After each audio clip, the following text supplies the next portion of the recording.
మీ సంచులలో బంగారమునైనను వెండినైనను రాగనైనను ప్రయాణము కొరకు జాలెనైనను 2 అంగీలనైనను చెప్పులనైనను చేతికథనైనను సిద్ధపరచుకొనకుడి. పనివాడు తన ఆహారమునకు పాత్రుడు కాడా?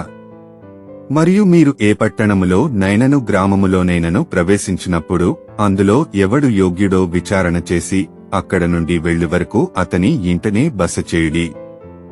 ఆ ఇంటిలో ప్రవేశించుచు ఇంటివారికి శుభమని చెప్పుడి. ఇదిగో తోడేళ్ల మధ్యకు గొర్రెలను పంపినట్టు నేను మిమ్మును పంపుచున్నాను గనుక పాముల వలె వివేకులను పావురముల వలె నిష్కపటులునయుండుడి. మనుష్యులను గూర్చి జాగ్రత్తపడుడి, వారు మిమ్మును మహాసభలకు అప్పగించి తమ సమాజమందిరములలో మిమ్మును కొరడాలతో కొట్టింతురు. వీరికిని అన్యజనులకును సాక్ష్యార్థమై నా నిమిత్తము మీరు అధిపతుల యొద్దకును రాజుల యొద్దకును తేబడుదురు.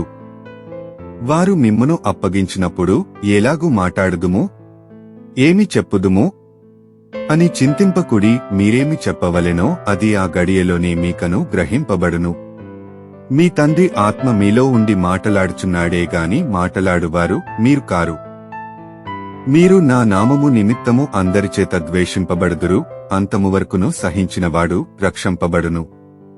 చీకటిలో నేను మీతో చెప్పునది మీరు వెలుగులో చెప్పుడి, చెవిలో మీకు చెప్పబడినది మేడల మీద ప్రకటించుడి. మరియు ఆత్మను చంపనేరక దేహమునే చంపువారికి భయపడకుడిగాని ఆత్మను దేహమును కూడా నరకములో నశింపజేయగలవానికి మిక్కిలి భయపడుడి.